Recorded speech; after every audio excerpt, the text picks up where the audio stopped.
We have a second speaker now, Alex Dewar. He is the Senior Director at the Center for Energy Impact, Washington, D.C. of Boston Consulting Group. He has advised many clients around the world on oil and gas, power generation, and renewable energy topics. Today, his topic is Outlook on a Green Recovery in the United States. Alex Dewar, please.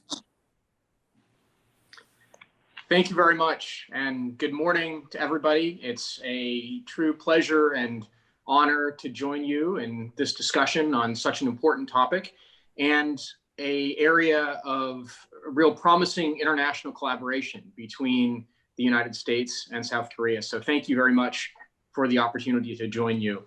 I'll really pick up in this presentation today from where Shauna left off, and I think it was excellent scene setting for what is the Green New Deal, what is the proposal, what are the policies that make up that proposal, and where is it headed. I'll sort of pick up with the next step on that, and that is to say practically what might we expect going forward in the US given the political context, and based on that, what are the potential outcomes and what can we look forward to for ultimately what the objective of all of this policy discussion is, and that is to promote a green recovery that both addresses the economic crises that we're facing as well as the climate crisis that the world is facing.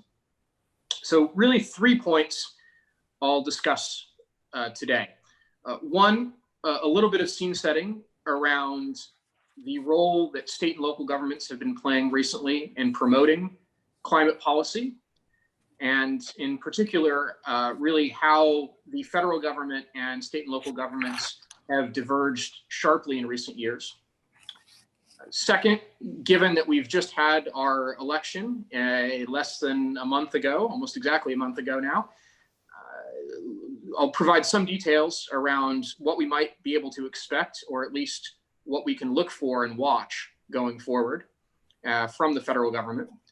And then third, how that all adds up together for the prospects on a green recovery and what it will take from our view as BCG, working with a range of clients in the public sector and private sector, what it will take to actually see policy successfully achieve the objectives of a green recovery. So first, a little bit of context here. I think it's important to note, and Shauna really made this point as well, that state and local governments, as the so-called laboratories of democracy here in the US, have really been driving the agenda on climate policy in recent years. And when we take a look at state governments, and we here in this slide assess those that have some form of climate commitment, be it net zero or slightly less ambitious, but still very significant 80% reduction by 2050 standard, along with those as well, those states that are promoting renewable energy through renewable portfolio standards or clean energy standards, what we find actually is very broad support and a broad set of policies at state levels that promote action on climate change. And by our estimations, around 80% of the US population lives in states that have some form of climate policy already. And so while there's been much debate about the federal government and policy at the federal government level, and in recent years under the Trump administration, there has really been a rollback in climate and environmental related policy, states have continued to move forward. Just within the past 2 years, we've seen New York State pass what is arguably one of the most ambitious forms of climate legislation on a global basis.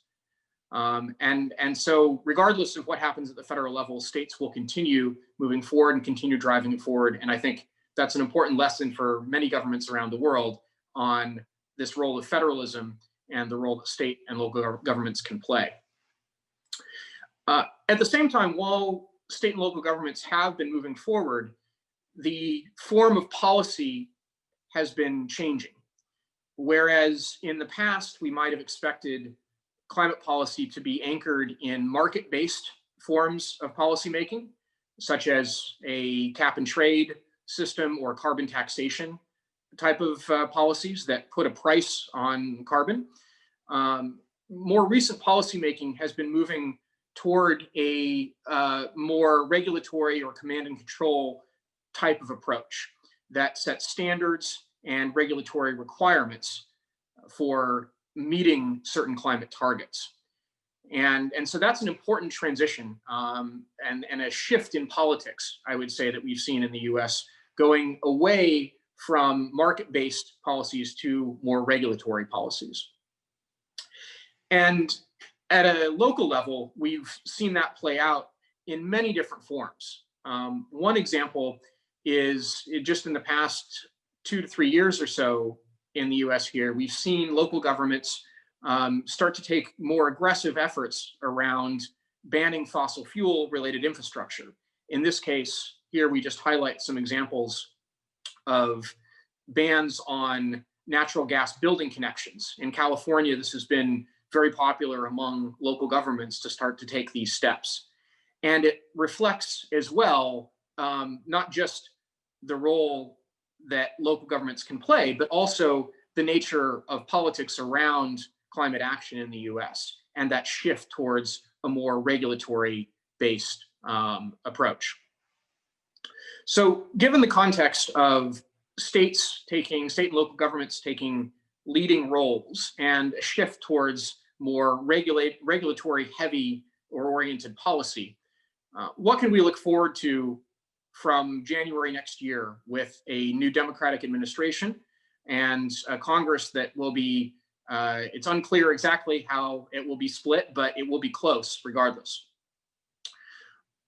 One thing we tend to look at is where's their alignment within the Democratic Party, because clearly it has been the Democrats, at least on the federal level, that have been driving climate policy and that have the greatest stated ambitions to shift policy. What we find there is actually broad alignment around the targets, around achieving net zero by 2050, and around similar timelines for achieving zero carbon power, for reducing emissions from the building sector, and from electrifying transport. And this is where the movement around the Green New Deal, as proposed and described by Sean in the last session, that has created a great deal of alignment and space to enable Democrats to agree on certain priorities and principles going forward. Where there's more uncertainty is how those principles, of course, get translated into specific policy measures and in different ways. And while we do see alignment around the types of enforcement mechanisms, in particular regulation and climate standards on different industries, there's still not a great degree of specificity and detail about what exactly those regulations will likely entail. Similarly, we also see a great degree of alignment around the principle for more incentives. And coming from the federal government, one thing that the federal government can do more proactively in many ways than state and local governments is provide fiscal incentives and either direct or indirect budgetary support for clean energy, given that the federal government is not constrained as state and local governments in its issuance of debt and the need to balance budgets on a regular basis. So with that, again, broad alignment, but still not a great degree of specificity. And that will play out, and we'll learn what that is over the coming months. Lastly, I'll say one area to look forward to as a really new area of policymaking in the US coming up is the use of different levers or approaches in the federal government to implement these policy objectives. Things like public procurement, as well as financial and other forms of regulation that can be used to achieve climate policies that have not been used in the past. One that gets a lot of attention on that is climate-related disclosures and enforcement from groups like the Securities and Exchange Commission and the Federal Reserve, other agencies that don't necessarily have a clear role in climate change, but can use their authority to implement climate-related policies and objectives. Another important point looking forward is that policies around climate change that employ tax breaks or tax incentives, fiscal incentives, as well as that set targets on climate change are broadly popular in the US. Polling indicates broad support for it. However, policies that rely on taxation or increasing the cost of energy or carbon-intensive products are broadly unpopular in the US here. So I think this is a further set of data points supporting the view that a combination of regulation, which Democrats have been moving toward anyway, and incentives around either spending directly or providing tax incentives, tax breaks to clean energy, that a combination of those elements are likely to form a basis of future policymaking in the US.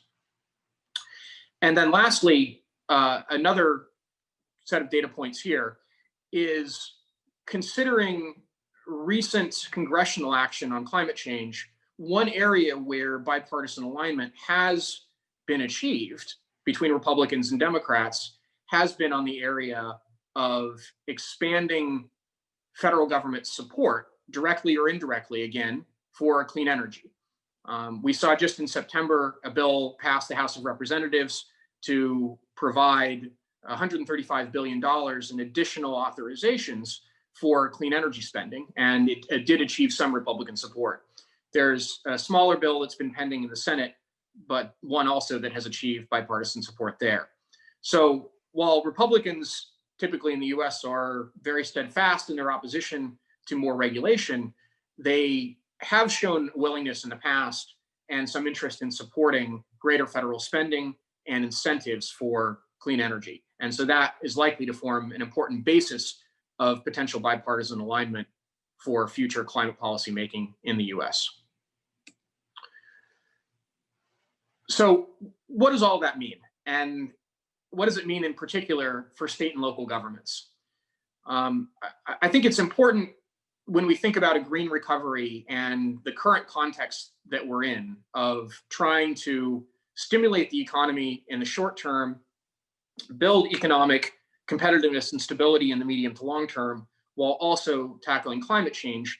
I think it's important to understand the roles that policy can play in different time periods and how it can evolve over the coming months and the coming years.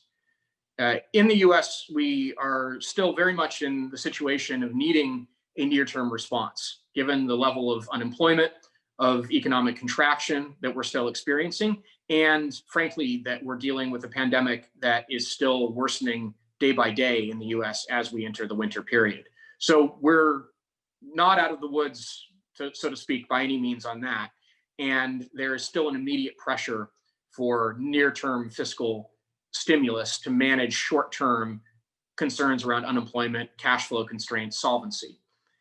But at the same time, an eye needs to be taken towards, a view needs to be taken toward how the recovery can be promoted in a way that builds up new consumer demand for lower carbon products and services, that trains a labor or workforce to be able to participate in new low carbon industries, and that helps to build ultimately new businesses and economic competitiveness around a lower carbon future.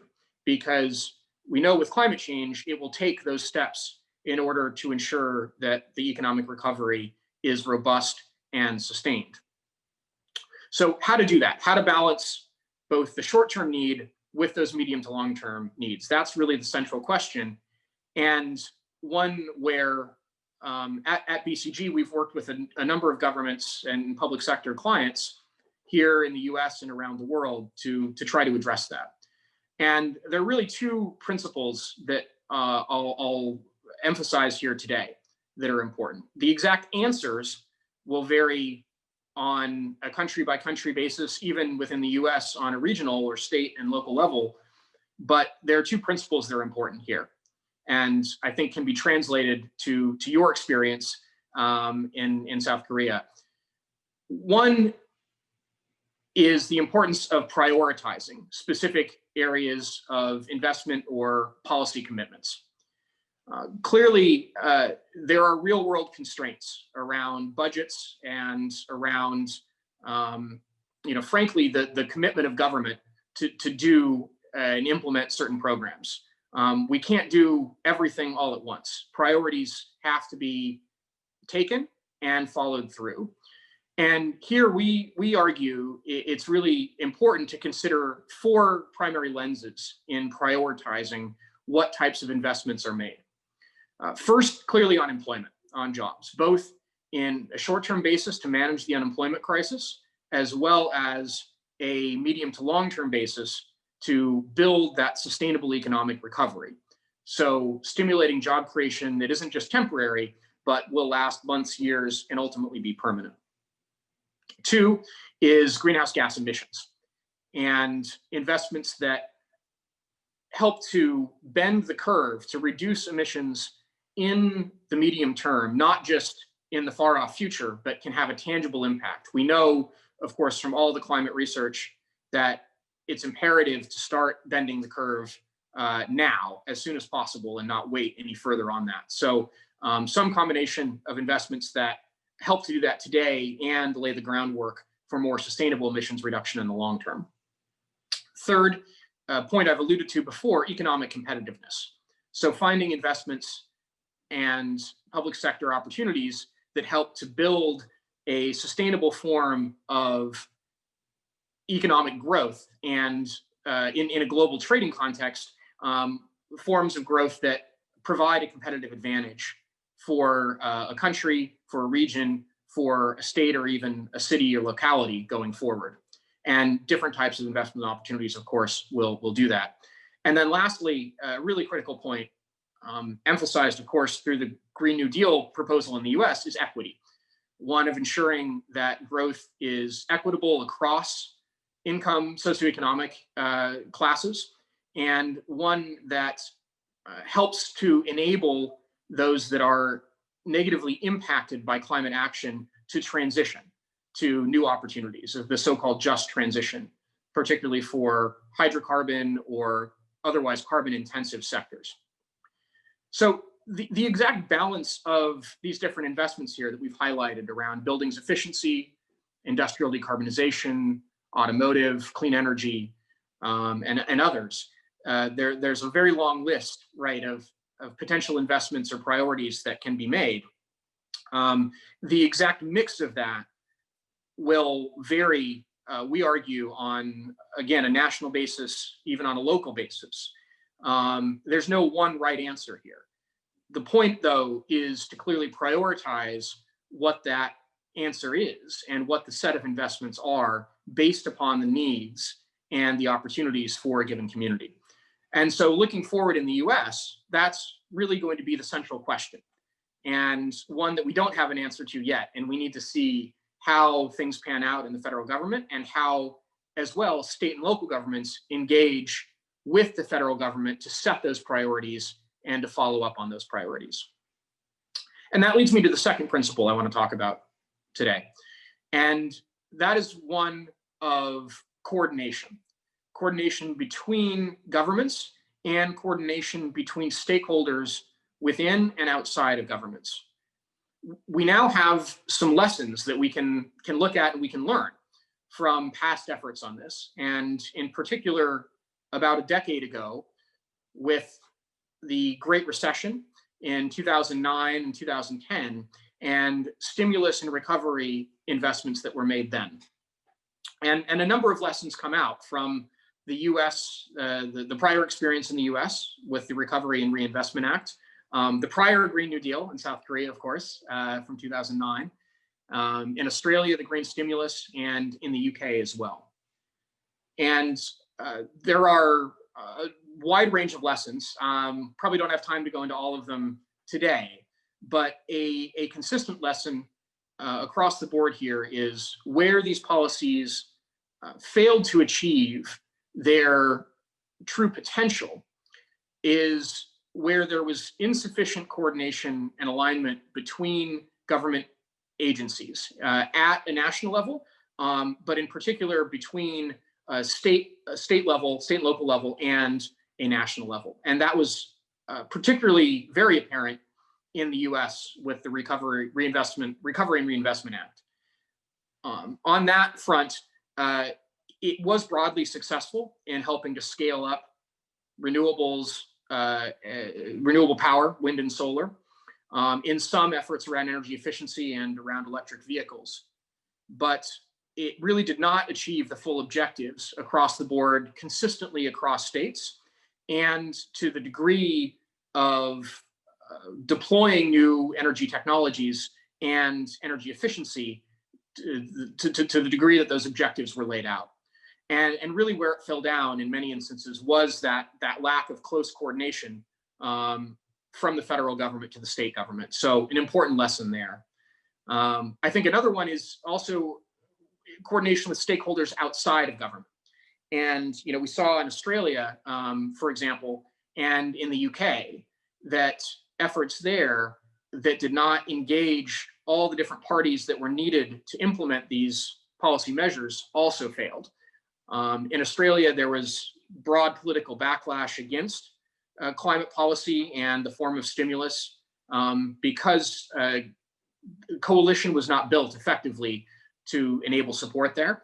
And in the UK, there were very practical failures with in this case, the Green Deal for housing, one of ensuring that loan programs that were used as part of it, were lending at market rates, at low interest rates. And that was a very practical challenge where that policy was not successful because they did not engage financial communities, banks in particular, in the right way to set up loans to really carry through the objectives.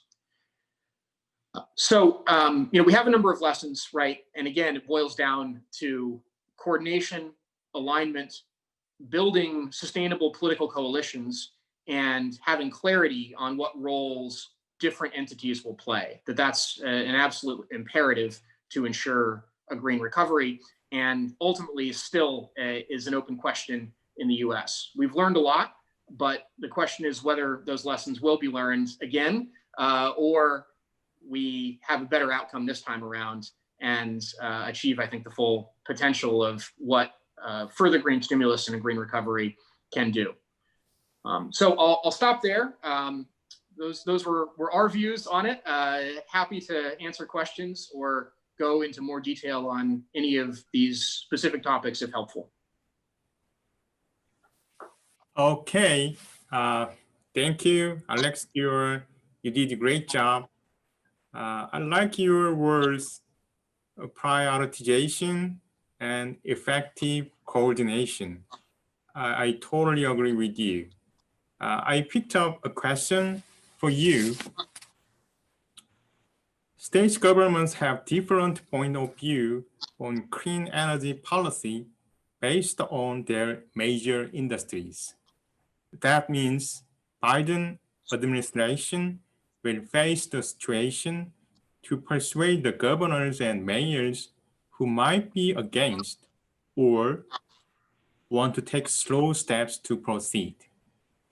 So the question is, how does new federal government can persuade state and city governments so that they can go with clean energy or Green New Deal policy? What is going to be their strategy to make governors join the Green New Deal? That's the question. Thank you. It's a great question, and we'll ultimately see how it plays out in the coming months. I would say what's promising to see is that in the campaign, Vice President-elect now, Joe Biden, was very clear about not prioritizing only one set of investments or technologies over another. He effectively has articulated a view that it will take the full suite of technologies and responses to climate change to be effective. So that includes more renewables and electrification, as many on the left have proposed, but it also includes other technologies like biofuels, carbon capture, use and storage, and hydrogen as well. And I think that's quite promising because we know at a state and local level in the US, a combination of those different technologies will be needed. And there's no one solution that works for everybody. For example, in California, right, renewables, electrification, batteries, electric vehicles, that's formed the basis of policymaking there in a way that promotes near-term climate action and economic competitiveness for the state, given their role in high tech and given the specific economic opportunities they have there. In Texas, right, it's a very different set of technologies, much more reliant on carbon capture, on hydrogen in production in different forms, that those types of technologies will be much more important for Texas to mitigate climate change while also ensuring economic competitiveness, given their focus on the oil and gas industry, on a hydrocarbon intensive economy there. So I think that's promising going forward. It will just need to be carried through. And it will depend on really whether the right equivalent weighting is given to those full range of technologies and investment opportunities. And you don't just see one prioritized over the other.